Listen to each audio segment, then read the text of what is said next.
2, 3, 4. 5 comes in at the 5 to the 11. 5 to 11. Notice how I have to change my angle. See? I have to change that angle to get that pitch up. Okay? 5. 6 comes in at the 7 to the 1. Attacking the 1. 2, 3, 4, 5, 6. 7 comes into 12 to the 6. And then 8 comes in from the 6 to the 12. So 1. Ready? Fighting position. 1, 2, 3, 4, 5, 6, 7, 8. Okay. If you find yourself doing this, no.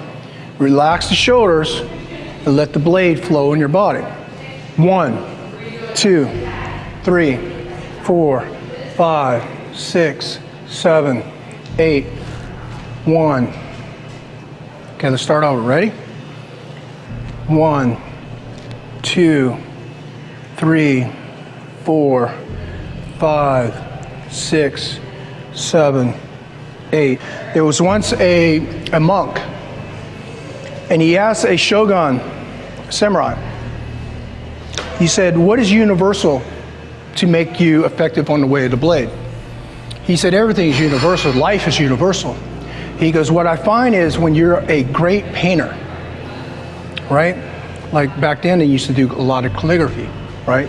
Kanji writings. And if you find yourself moving to like a paintbrush, it moves very much like a blade, like a flow of a blade. You understand? If you're too stiff, you're going to move your body like this. Move the blade, right? Like water, like you're painting, right? Like you're painting. Why do we go big circles? Why are we going big circles right now? Like 1, 2, why are we going this? Why are we doing this?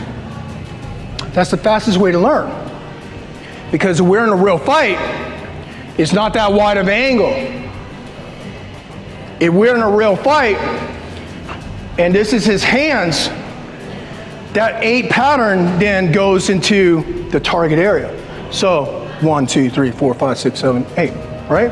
1, 2, 3, 4, 5, 6, 7, 8. Now, I'm not going to attack. If I need to just go down here, I'm not going to go, oh God, I got to go through this whole sequence. No, it's just 1.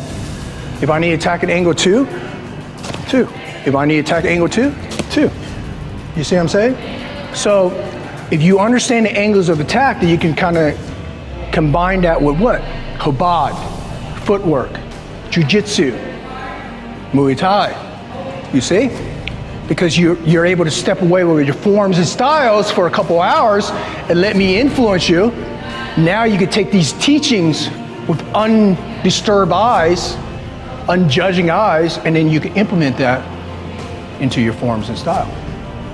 But you can only do that, right, with clear eyes. All right. 1, 2, 3, 4, 5, 6, 7, 8. 1, 2, 3, 4, 5, 6, 7, 8. People ask me, why do you use your check hand, right? Why would you move your check hand in relation to the blade hand? Because, my friend, we have to form a relationship, right? Any relationship, even if it's a physical relationship, right?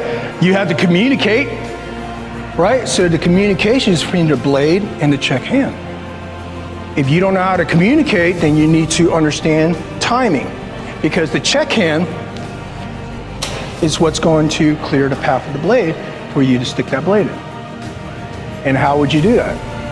You have to form a relationship between the blade hand and the check hand. 1, 2, 3, 4, 5, 6, 7, 8. 1, 2, 3, 4, 5, 6, 7, 8. We understand? Okay. In relation to a blade swing, there's negative energy and there's positive energy.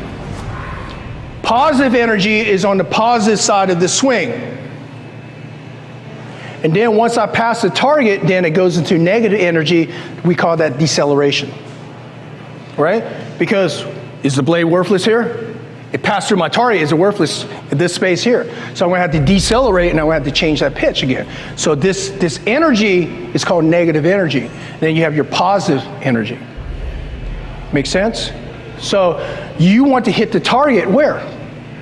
On the positive side, right? The positive energy side. So for me, instead of going wide swings, so all this negativity, this negative space, right? In a real blade fight, I'm moving very much like a punch, and then I'm slashing down. I'm moving like a punch and then slashing down. See? See, instead of coming here wide, I come in like this. See? Because I'm staying full contact, what? With the positive space. Negative space, positive space. Make sense? Why are you keeping that? Why are you keeping your check hand down? Oh. There you go. Okay, really wild movements, right? Watch my flow. Right? Control that blade. See? I'm looking at angles. So this is my intersection. Intersection, all the lines are going to cross right here. So the intersection comes in here, see? And it flows. You're doing this. Right? Flow. Use the mechanics of your body. Tell me if it's going to cut you to the bone. Yeah. Right? So this is all the power. You think that's going to cut you to the bone? So you don't need to generate all that power, because that's what? Wasted movement. Ali on the slashes, angle 1, angle 2, right? So now remember that reverse rectangle shape? Now I want you to see that it extends out into a point. Okay? So imagine I'm standing underneath a pyramid. Underneath the pyramid, and the pyramid in some basically I'm underneath the ground, I'm looking up, and there's the point. Understand? Of the pyramid. Everything intercepts at the point of the pyramid. Right? And then the pyramid is shaped like a rectangle. We see, points out to the pyramid. So when it comes to a thrust, it enters at the 1 o'clock to the point, the pyramid. 2 o'clock to the point. 3 o'clock to the point, 4 to the point, 5 o'clock to the point.